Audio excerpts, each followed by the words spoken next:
can look it up later on. 75 from the workbook.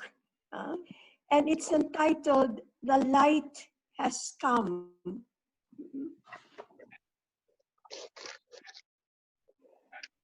We are living through a very sacred moment. Different people will react differently. But when I am asked what I have to say about these months that we have been quarantined, no, it's the 4th month now. I tell people this is a Kairos moment. And a Kairos moment means the fullness of time. We are at a moment in our history, our story as humanity. We are at a peak moment. When we go through scriptures, especially the Old Testament, and we come across the prophecies, we are living through a moment when what has been prophesied in the past is happening and is being fulfilled. That was not just good for the past.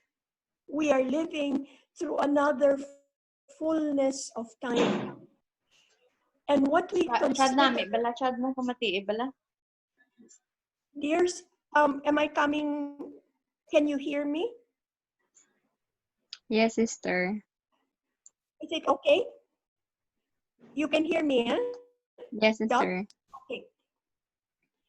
We are living through a very sacred moment where what has been fulfilled, what has been prophesied in the past, over hundreds, if not thousands of years, is coming to pass. And we are witnessing it. Lest we be discouraged by what seems to be the negative side of the pandemic. Let's not get stuck there, no? Because you know the course speaks about illusions, and that there is only one reality. And you know very well from the opening lines of ACIM that nothing real can be threatened. All right? The truth cannot be threatened. And the next line, nothing unreal exists. Therein lies the peace of God. The only reality, the only real reality is the reality of love. No? Whether we call it God, whether we call it the Christ, whether we call it the voice of the Spirit, there are many different human terms, but the reality is one, and it's the reality of love. What we consider breakdown, and at this moment, it's coming to us through COVID, through the virus. Whatever is breaking down has already served its purpose. And therefore, it's breaking down because for the next stage in our growth and our evolution, those things that are breaking down will no longer serve life. And therefore, they're giving way to the new. What is the new? Lesson 75 speaks to us about the light. The light has come. I use love and light interchangeably. When we say our real identity is we are the image of the Supreme Being, of the divinity. The divinity doesn't have one particular face, one particular appearance, but the divine can take any and all physical appearances. Now, you and I are appearances, are that image surfacing on the physical level. That's the reality of who we are. But since the divinity doesn't have one particular feature, unlike ourselves, for instance, no? When I look at you, and those of you whom I know, I can say, what, are you sure that's you? Who doesn't look like him? Dot? Yes, that looks like Dot, etc. We identify one another through physical appearance. No? But our true identity is not physical.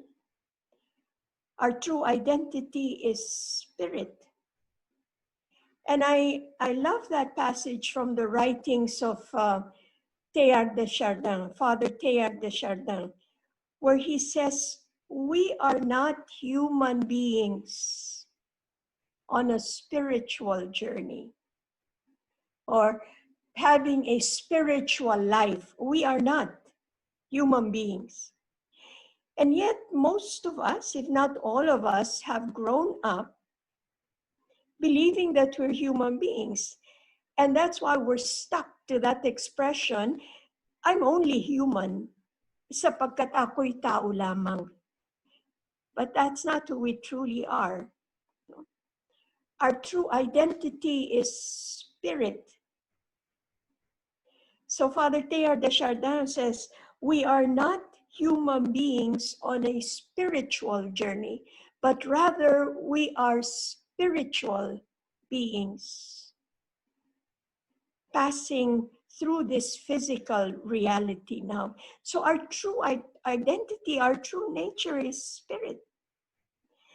I smile, you know, when younger people and maybe older people tell me they're scared of ghosts.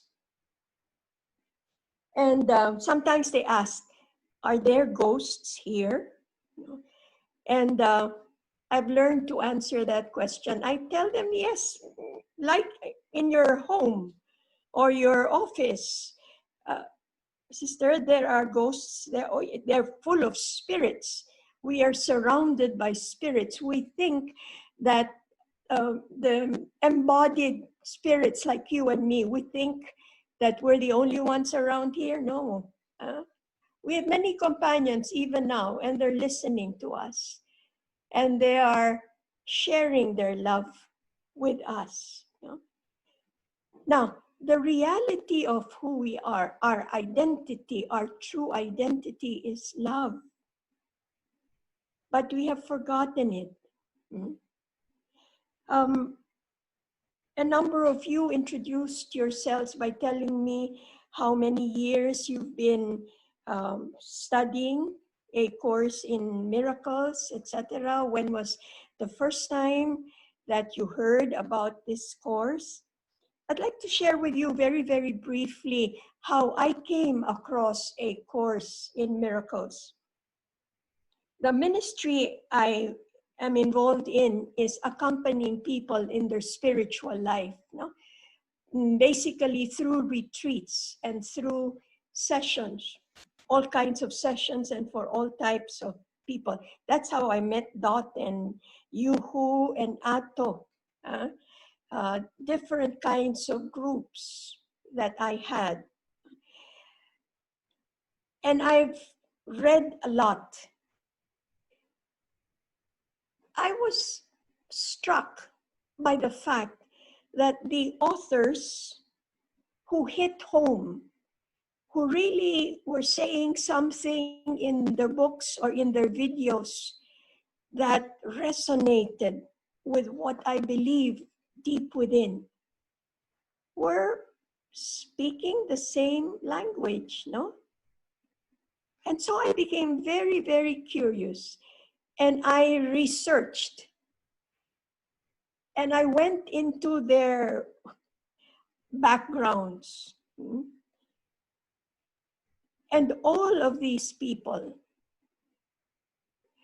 would mention A Course in Miracles as a turning point in their life. That's how I came across A Course in Miracles. And so I said, if they have been influenced so powerfully by this course, then I want to learn it. I want to study it. Now, I am a religious, and unlike you, I don't have my personal account. I don't have my personal pocket money. So if I need anything, I go to my community and I ask my community. And so I told myself, I will ask my community if I can order this book from the States, you know, when we have many other more urgent needs.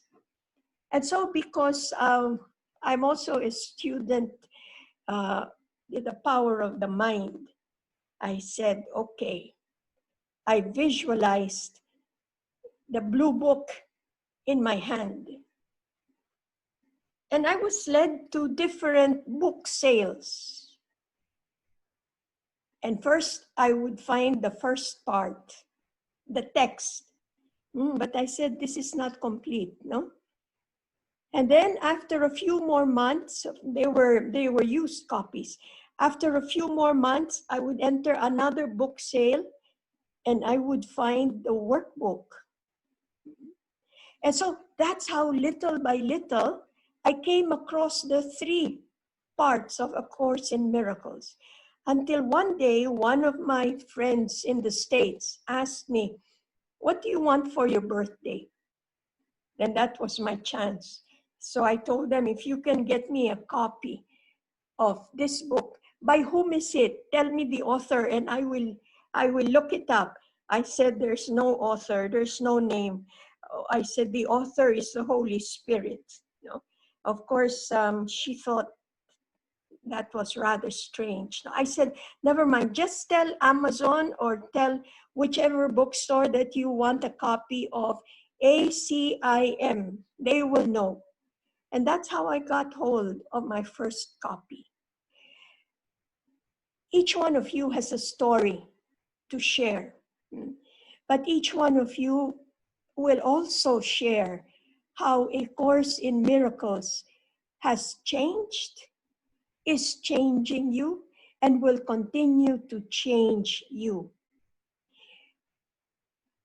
You are lucky that you have your community, no?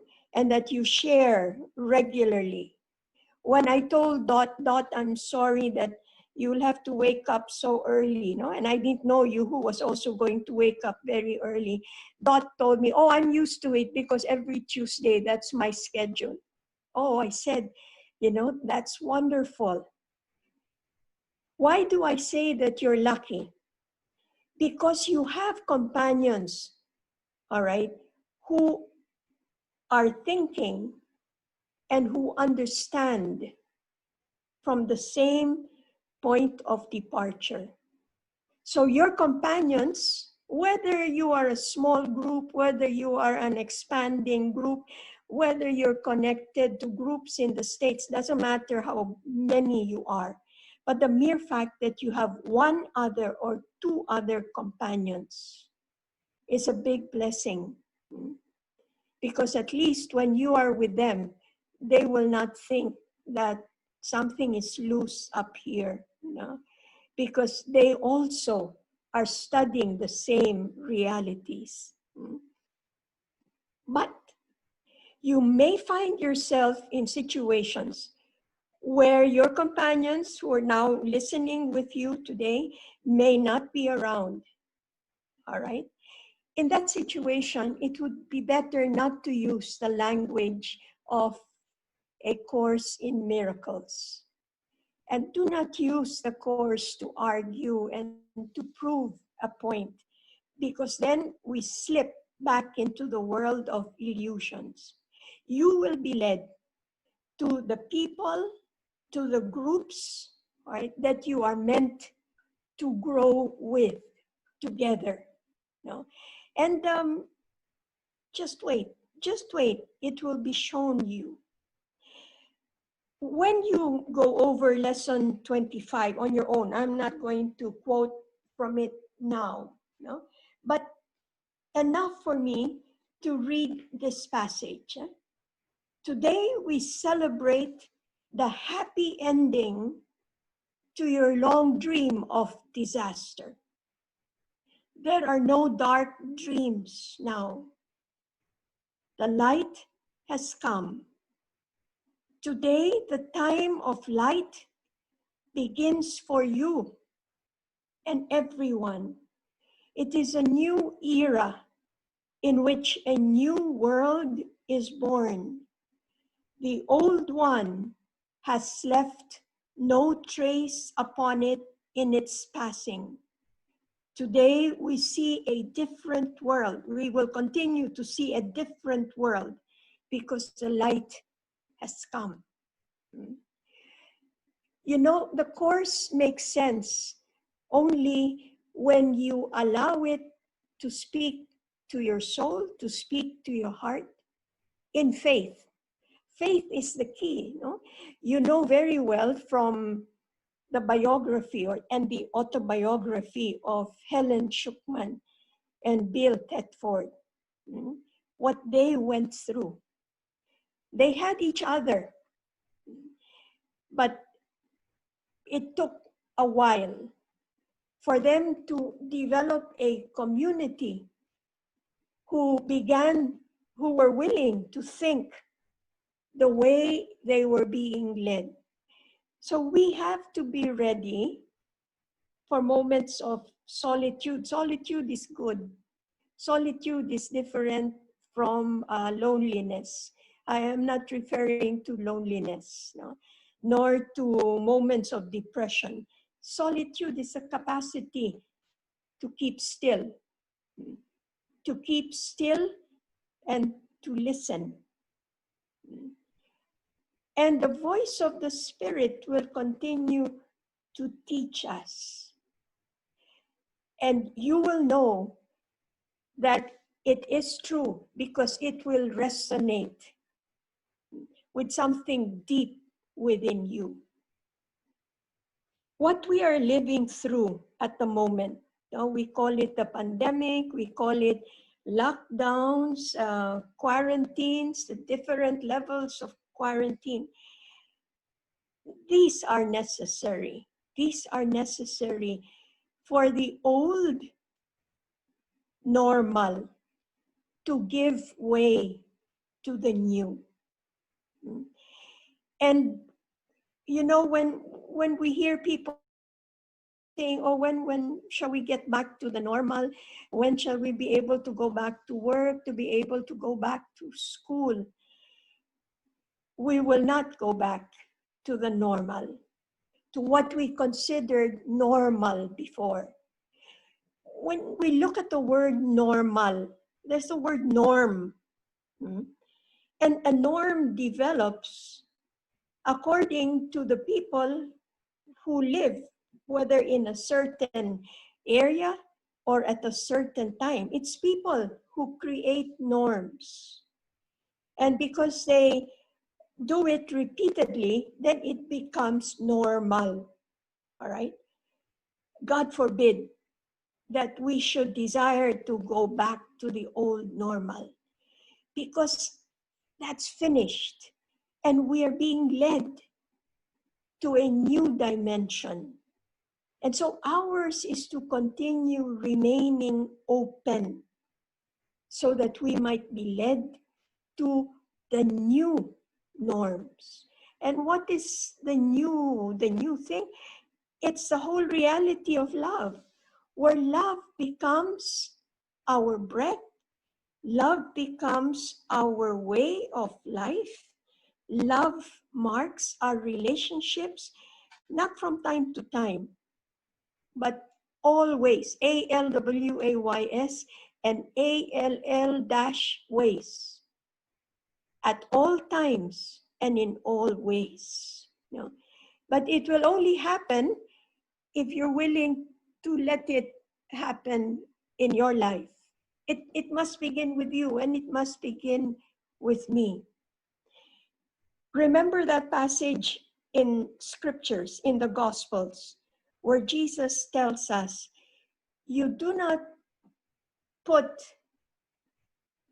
new wine in old wineskins, and neither do you patch an old coat with a new piece of cloth.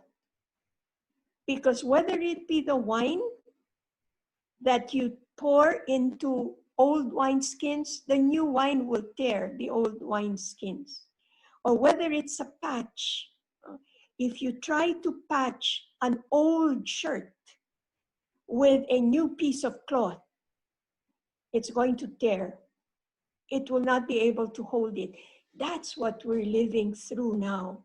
And so what we call the old normal, if we take a closer look at it, you know, our former world before the pandemic was marked by greed, by power struggle, by hatred, trying to unsettle a person, putting people down. That was considered normal. And they'll tell you, talaga namang ganun. It's really like that. It had become normal. Well, COVID-19, all right, is shaking us up. It's making us reach out beyond ourselves and beyond our families. It doesn't matter if we know or we do not know personally, but this person needs my help. How else can I help? If you realize so much good is coming out of people. Differences in religion, in beliefs are giving way to faith, to spirituality. And so I'm reminded of that song, Imagine, John Lennon. All those barricades and all those human-made, all right, walls and divisions are crumbling down. And they must, for the new normal to develop. I will stop after a while because I'd like you to reflect, you know, to share your own reflections with us so that we grow in our understanding. All right? But I'd like to end. Well, I'll probably say something before we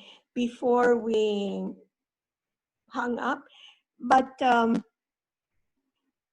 each one of us is being invited to go the next step of loving until we learn even better how to love as we are loved by God, without condition, without limitation, and without needing anything.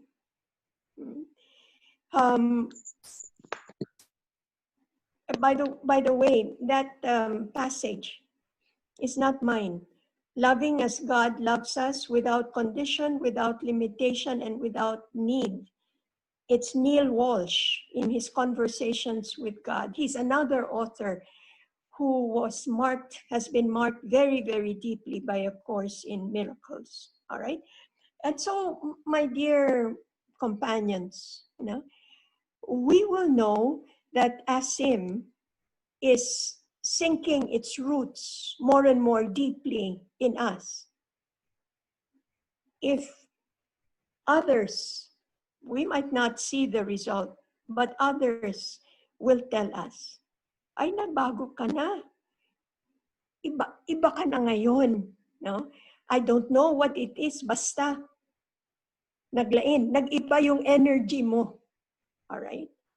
Because then there will be less and less of the ego self. And there will be more and more of the true self, who we are. And that's love and light. That's who we are. Who for now lives in this physical body. And those who have graduated, whether it's because of COVID or because of pneumonia or because the hospitals were not able to give them the treatment they needed because of the many patients of the virus, they were ready for something more. And that passage that we call death was really their graduation to fuller life and to deeper love. Okay, your turn now, and I will listen. Dot. You who, I will call on the ones I know. I'll pick on you, Otto. All right, Richard, roll call. All right, somebody has to begin. All right, so that the others will gather courage to speak up. Yeah. Guys, you may raise your hands. You can use the I will icon there. unmute. I will unmute so that we have better reception. All right. So, Sister is calling for our insight, or what did you learn, or do you have any questions? So all you need to do is just raise your hands in the icon. You who? Do you have anything to say?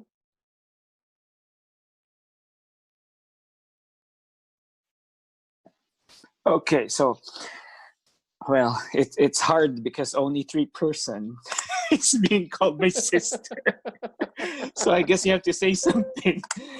Anyway, yeah, sister is right. I don't need to say long words, but I think the world is healing, and it's healing through love. Like what sister was saying. We call it different names, but overall, it's love. I mean, just during the start of the pandemic, you saw from the news all miseries, we are suffering and all that, economic breakdown and all that. But look at nature.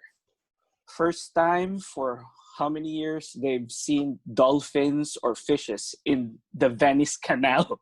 So imagine that.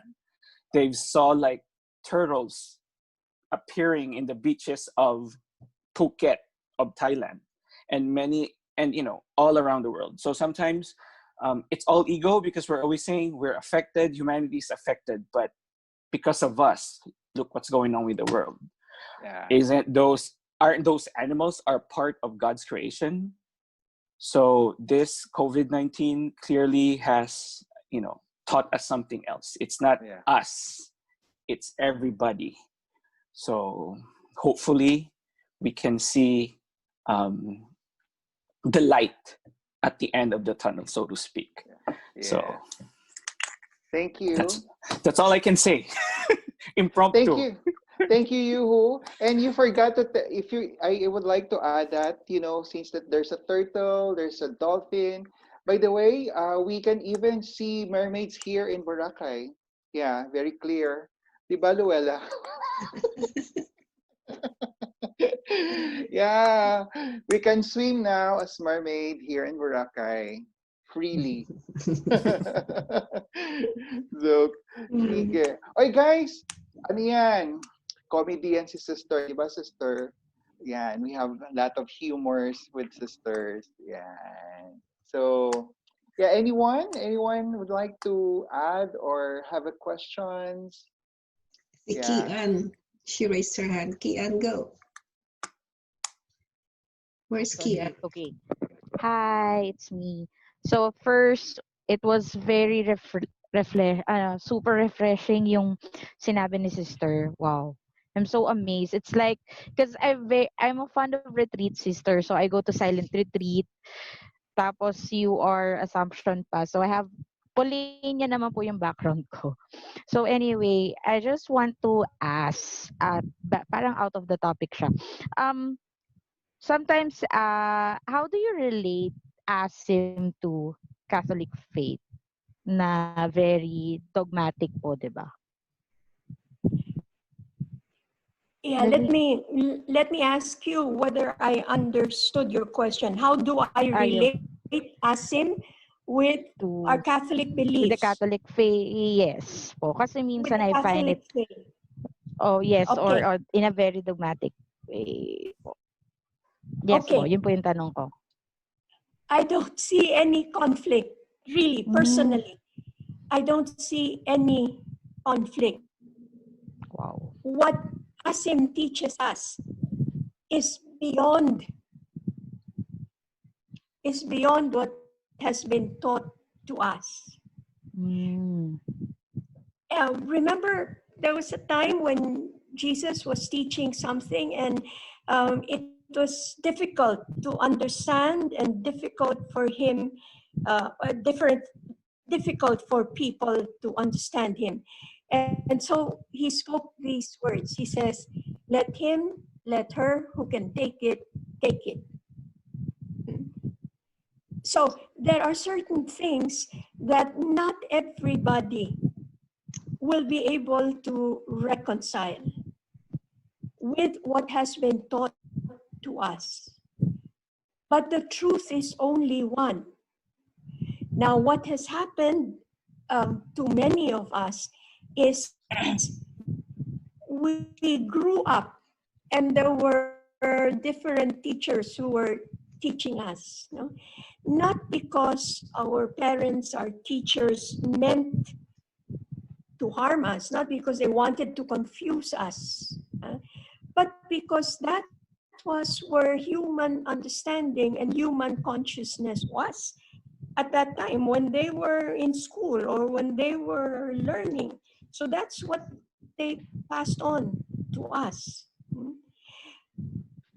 But for example, the voice of the Spirit, one detail that convinced me very early on in my study of ASIM that this must really come from the Holy Spirit and from God is that simple fact that Helen and Bill did not want their names put on the cover of ASIM because they simply considered themselves as scribes, as the ones who took down the dictation.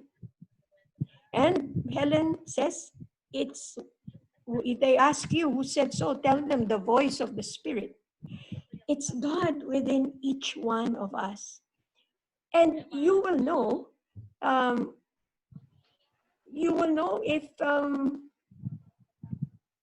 if it fits you because deep down inside your heart and deep down within your soul, there will be no conflict. There will be no contradiction.